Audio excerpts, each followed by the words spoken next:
रामगढ़ छोटा सा गांव था।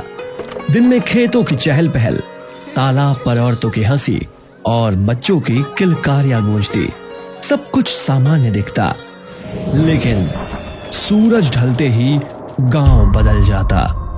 दरवाजे बंद हो जाते, गलियां वीरान हो जाती। वजह थी गांव के बाहर खड़ा वो पुराना पीपल का पेड़, जिसे देखकर हर किसी की रूह कांप उठती। तू उधर मत जा, वहाँ रात को भूत रोते हैं। हाँ, मेरी अम्मा कहती है उस पेड़ में कोई रहता है। तभी वहां पर गांव के बुजुर्ग श्यामलाल आते हैं और बच्चों को चेतावनी देते हैं। अरे अरे कान खोल कर सुन लो, अंधेरा होने से पहले ही घर पहुंच जाना ठीक है। उस पीपल के पास जो गया वो लौटा नहीं बेटा। भगवान बचाए उस दिशा से, दिन में भी दिल कांपता है वहां देख के। गांव में दो लड़कियां रहती थी, अनामिका और स्वरा। दरअसल वे शहर पढ़ाई के लिए चली गई थी और बरसों बाद इस गांव लौटी थी। दोनों जवान, निडर और जिज्ञासु स्वभाव की थी। गांव लौटते ही उन्होंने देखा, शाम होते ही हर कोई घरों को भाग रहा है। बच्चे खेल छोड़कर गलियों से भाग रहे हैं और ठीक उसी वक्त बुजुर्ग श्यामलाल चौपाल पर बैठे उन्हें डरावनी कहानी सुना रहे थे। अनामिका और स्वरा भी वहीं जा पहुंची। हाँ, अब चलो यहाँ से भागो और कोई भी घर से बाहर नहीं निकलेगा, समझे? हाँ, भूत हो या श्राप, कुछ तो है वहाँ। हम बुजुर्गों ने बहुत हाथ से देखे हैं। हाँ, मगर आज जब सबको डरता देखते हैं तो सच मानो हमें भी जानने की इच्छा हो रही है। तुम दोनों शहर में रहकर सब भूल गई हो। यहाँ रात ढलते ही हवाएं भी अजीब तरह से साएं साएं करने लगती हैं। जिज्ञासा अच्छी चीज है, लेकिन उसके साथ सावधानी का होना भी उतना ही आवश्यक है बेटी। गांव वाले उस दिशा की ओर झांकते तक नहीं थे। लोग मानते थे कि उस वृक्ष के नीचे कोई कैद है, लेकिन असलियत कोई नहीं जानता था। लेकिन ऐसा क्या है उस पेड़ में जो सब लोग पेड़ की तरफ देखना तक नहीं चाहते? क्या वाकई वहाँ कुछ है? डरने से सच नहीं बदलता स्वरा, असलियत का पता तो वहीं जाने पर होगा। बिटिया, ऐसी बातें मुंह से मत निकालो। वो जगह तुम्हारे जैसी नादान लड़कियों के लिए नहीं है। दादा, अगर असलियत किसी को नहीं पता तो ये मान्यता कैसे फैली? क्योंकि जिसने भी उस पेड़ के पास कदम रखा वो लौटकर गांव में दिखाई नहीं दिया। नाम पहचान सब वहीं खत्म हो गया। या तो वो कहानियों में गुम हो गए या फिर आपके डर ने उन्हें निगल लिया। इतना कहकर दोनों अपने घर चली गई, लेकिन वो बात उन्हें बहुत ही अजीब लग रही थी। क्या आज भी भूत प्रेत होते हैं या फिर ये सब बस किस्से कहानियां हैं? घर पहुंचते ही इतने सालों बाद गांव आए हैं और टाइम पास के लिए भूत वाली कहानी मिल गई। लोग चाहे जो कहें, लेकिन अगर सच में उस पेड़ के पास कुछ है तो हमें पता करना चाहिए। तू हमेशा ऐसे ही बोलती है, लेकिन अगर सचमुच कुछ हुआ तो भी डरकर भागना सही नहीं है। सच का सामना करना चाहिए। एक रात अनामिका ने एक बेहद अजीब सपना देखा। उसने देखा कि एक बूढ़ा आदमी सफेद लंबे बालों वाला कांपते हाथों से उसकी ओर बढ़ रहा है और उसे आवाज दे रहा है।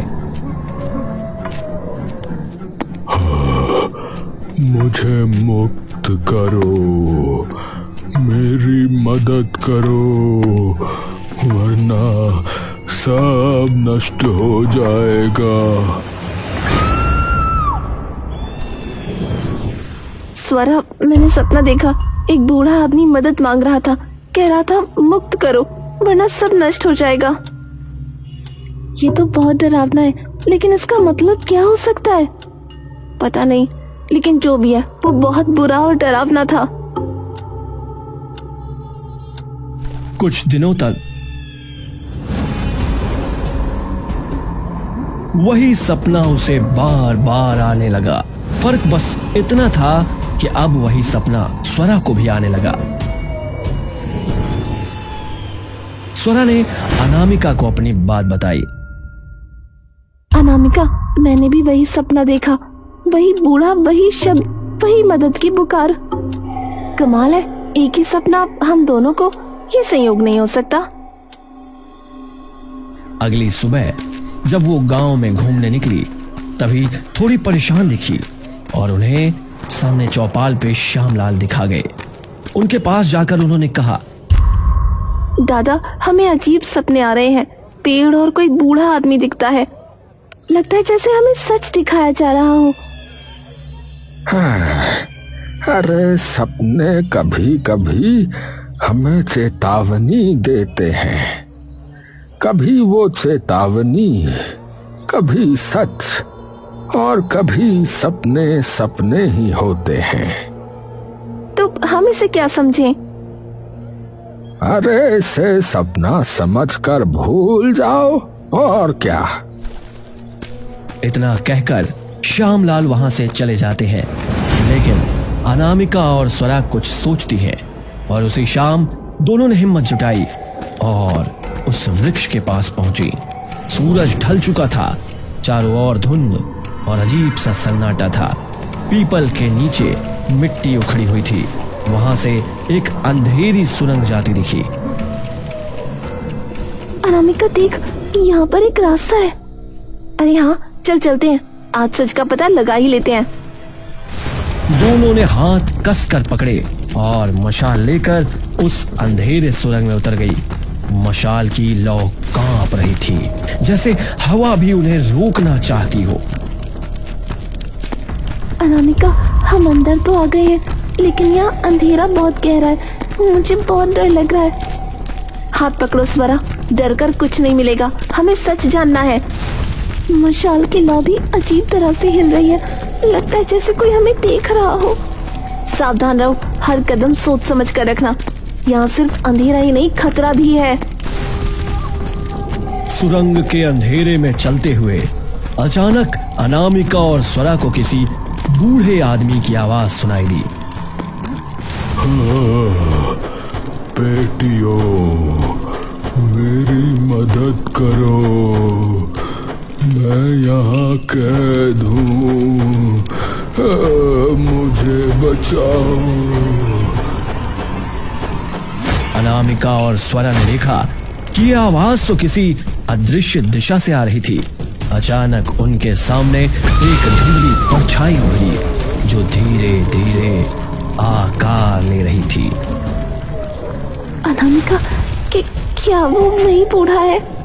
हाँ, उसकी आत्मा हमें बुला रही है, हमें उसकी मदद करनी होगी। वहां बूढ़ा रोता हुआ एक जंजीर से बंधा था। उसकी आंखों में डर और आशा दोनों झलक रहे थे। बाबा, आपको ऐसे किसने जंजीरों से जकड़ा है? उस मंत्रिका ने, उस मंत्रिका ने। मंत्रिका कौन है?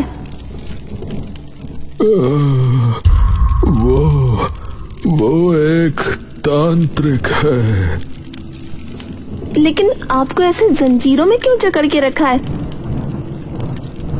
वो मुझसे बड़ी तांत्रिक बनना चाहती है। और इस गांव को हानि पहुंचाना चाहती है। लेकिन वो ऐसा क्यों करना चाहती है? वो मैं बाद में बताऊंगा। पहले जल्दी मुझे यहाँ से मुक्त करो। समय कम है, वरना वो आ जाएगी। हाँ, हम अभी आपको मुक्त करते हैं। बाबा आप डरिए नहीं, हम आपको उस मंत्रिका के हाथों से बचा लेंगे। दोनों लड़कियां बाबा की जंजीरें तोड़ने ही वाली थी कि अचानक चारों ओर से एक अजीब सी गूंज उठी। सुरंग कांपने लगी, मशाल की लौ बुझने को ही और कानों में तेज मंत्रोच्चारण गूंजने लगा। ओम दैत्य विनाशाय नमः। ओम दैत्य विनाशाय नमः। तभी सुरंग के बीचों बीच उन्हें एक औरत दिखाई दी, काले वस्त्रों में, लाल आंखों वाली, हाथ में चमकती हुई मणि। वह लगातार मंत्र जप रही थी। ये कौन है? शायद यही मंत्रिका है, बूढ़ा बाबा सही कह रहा था। वो दोनों जल्दी जल्दी बूढ़े बाबा को आजाद करने में लगे थे कि तभी मंत्रिका उन्हें देख लेती है। कौन हो तुम? यहाँ क्यों आई हो? तो क्यों उस बूढ़े को बांध कर रखे हुए है? उसे मुक्त कर। बूढ़ा? तो उसने तुम्हें बहकाया? मूर्ख लड़कियों, वो निर्दोष नहीं, वो दैत्य है। लेकिन लड़कियों ने उसकी बातों पर भरोसा नहीं किया। तुझे धोखे की आदत होगी, पर हम इतनी आसानी से हार नहीं मानेंगे। वो दैत्य नहीं है, तू झूठ बोल रही है। उसे मुक्त करने से तू हमें नहीं रोक सकती, लेकिन हम तुझे रोक सकते हैं। तुम दोनों गलत कर रही हो। मुझे बचा लो बेटा, ये मुझे मार डालेगी। आप घबराइए नहीं बाबा, हम आपको कुछ नहीं होने देंगे। ओम दैत्य विनाशाय नमः। ओम दैत्य विनाशाय नमः। ओम दैत्य। तभी अनामिका और स्वरा मंत्रिका पर कूद पड़ती है और उनमें बहस होती है। अचानक झगड़े के दौरान अनामिका की मशाल झटकी और मंत्रिका की मणि जमीन पर गिरकर चकनाचूर हो गई। एक भयानक चीख गूंजी, सुरंग की दीवारें कांपने लगी। अचानक वही बूढ़ा प्रकट हुआ, लेकिन अब उसकी आंखें लाल थी, दांत नुकीले और शरीर दैत्याकार।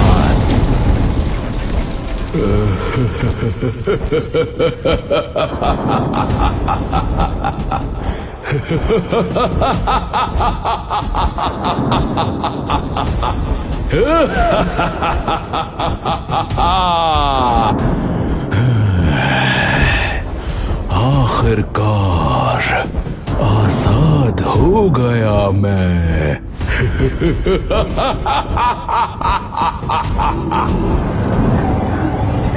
लड़कियां डर के मारे पीछे हट गईं। मूर्ख लड़कियों, माता चंडी ने उसे कैद किया था ताकि गांव बचा रहे। तुमने उसे मुक्त करके सबको संकट में डाल दिया। माता चंडी?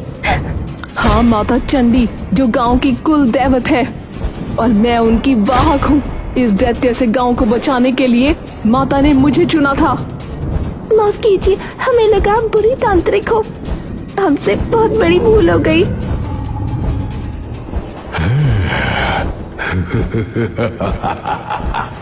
अब कोई नहीं बचा सकता तुम्हारे गांव को।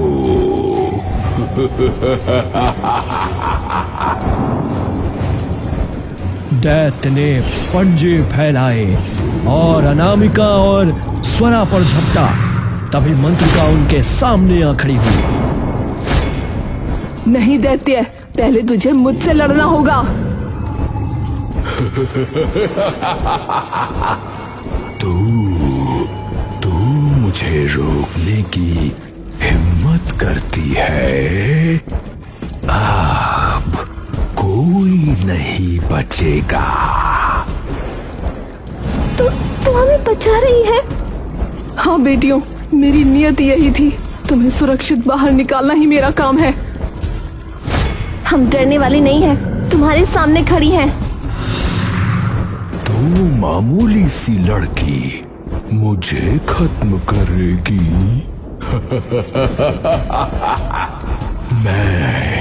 मैं तुम सबको खत्म कर दूंगा।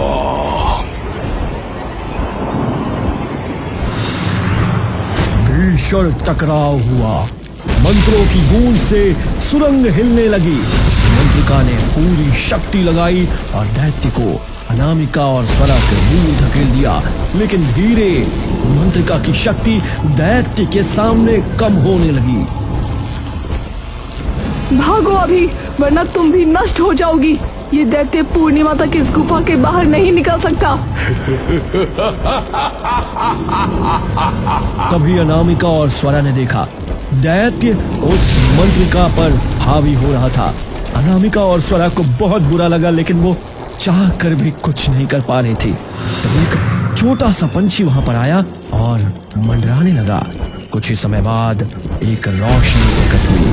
वो रोशनी इतनी तेज थी कि दैत्य के साथ उन सब की आंखें बंद हो गई थी।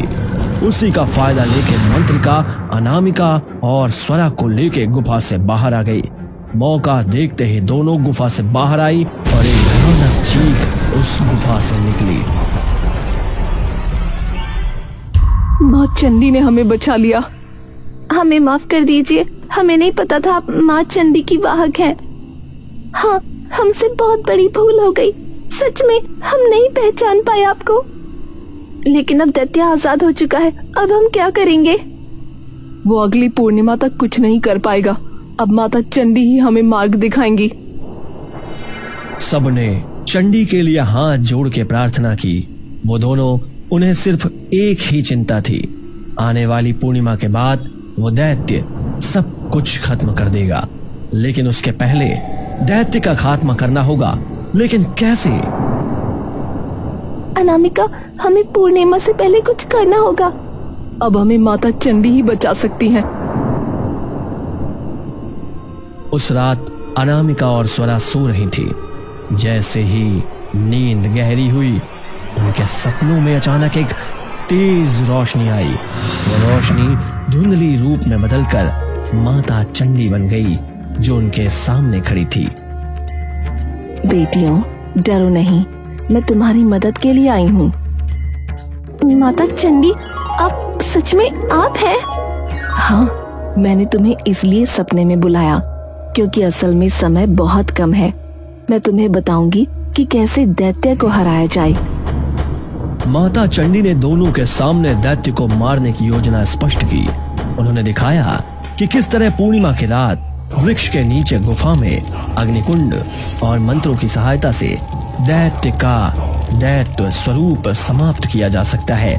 उसने कहा कि उनके रक्त की एक बूंद और अग्नि का संगम वृक्ष के जड़ों में डालना अनुष्ठान का अंतिम हिस्सा होगा, जिससे दैत्य को कैद किया जा सकता है। हम करेंगे माता चंडी, लेकिन ध्यान रखना, डरना नहीं है। दैत्य तुम्हें डराएगा, तुम्हारे मन को कमजोर करेगा। तुम दोनों को अपने साहस और विश्वास से काम लेना होगा।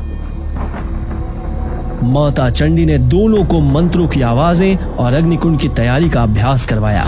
उसने दिखाया कि दैत्य प्रकट होते ही कैसे उसकी शक्ति को कम किया जा सकता है और कैसे उसका शरीर धीरे धीरे राख में बदल सकता है।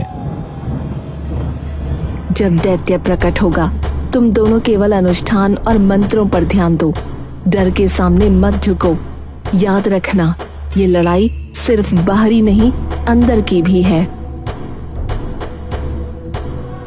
जैसे ही शाम हुई, मंत्रिका अनामिका और स्वरा ने माता चंडी की हिदायतों को याद करते हुए पूर्णिमा की रात के लिए डरते हुए वृक्ष के गुफा में तैयारी शुरू कर दी। चारों ओर दीपक जलाए गए और मंत्रों का जाप शुरू किया। ओम दैत्य विनाशाय नमः, ओम दैत्य विनाशाय नमः। माता चंडी ने सब सिखाया, अब हम तैयार हैं। अब दैत्य को मरना ही होगा। जैसे ही उन्होंने मंत्र पढ़ना शुरू किया और रक्त अग्नि का संगम किया और वृक्ष को जड़ों पर डाला, जमीन कांपी और आसमान में काले बादल छा गए। दैत्य प्रकट हुआ, उसकी लाल आंखें भड़क रही थी। तुम मुझे बांध नहीं सकती। मैं अजेय हूं।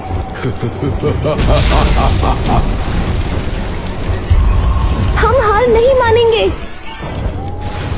अग्नि की लपटें ऊंची हो गई, मंत्रों की आवाज दैत्य के चारों ओर गूंजने लगी। दैत्य की लाल आंखें धीरे धीरे बुझने लगी, उसका शरीर राख में बदलने लगा। उन राख में से एक साया दिखने लगा।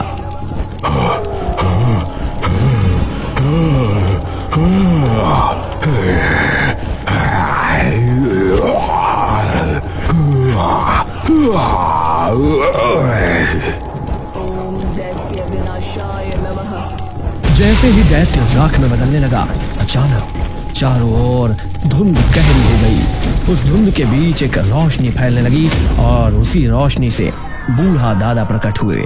उनका रूप अब शांत था और आंखों में गहरी पीड़ा थी। देखो दादा। बेटियों, तुमने मेरी आत्मा को मुक्त किया। अब हमें सुकून मिलेगा। लेकिन दादाजी, आप कैसे यहाँ और दैत्य के रूप में कैसे कैद हुए? तभी पूरा दृश्य बदल गया, मानो समय पीछे लौट गया हो। बरसों पहले यही गांव, लोग समृद्ध थे। गांव का रक्षक था वही बूढ़ा दादा, जो उस समय एक शक्तिशाली तांत्रिक और जादूगर था। शुरू में तो वह गांव की रक्षा करता था, लेकिन धीरे धीरे उसका हृदय घमंड और शक्ति की भूख से भर गया था। अब मैं ही इस गांव का स्वामी हूँ। मेरी शक्ति के बिना कोई श्वास भी नहीं ले सकता।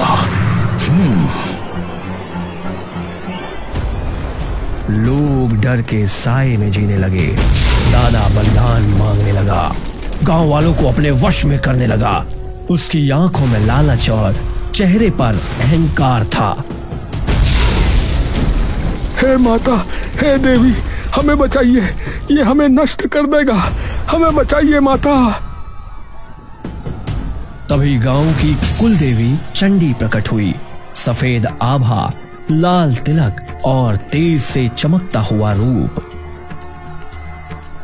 रुक जा, तू अपनी शक्ति का दुरुपयोग कर रहा है। ये गांव मेरा है, मैं इसकी रक्षक हूँ।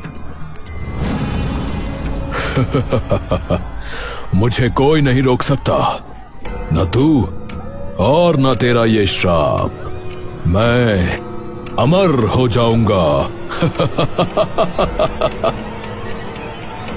दादा ने चंडी को ललकारा, मंत्रों से युद्ध छेड़ दिया, लेकिन देवी के सामने उसकी शक्ति कमजोर पड़ गई। देवी ने दंड देते हुए अपने त्रिशूल से धरती पर आघात किया। अहंकारी, तू दैत्य बनकर उसी वृक्ष की जड़ों में कैद रहेगा।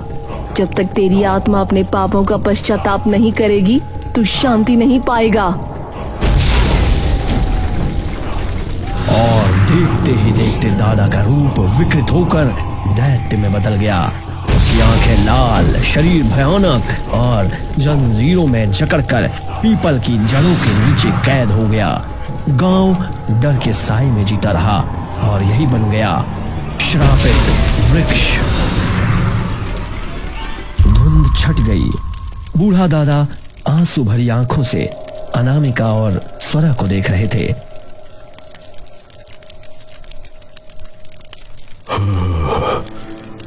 बेटियों, यही मेरा सच है। मेरे पापों ने मुझे बांध दिया और तुम्हारे साहस ने ही मुझे मुक्ति दी।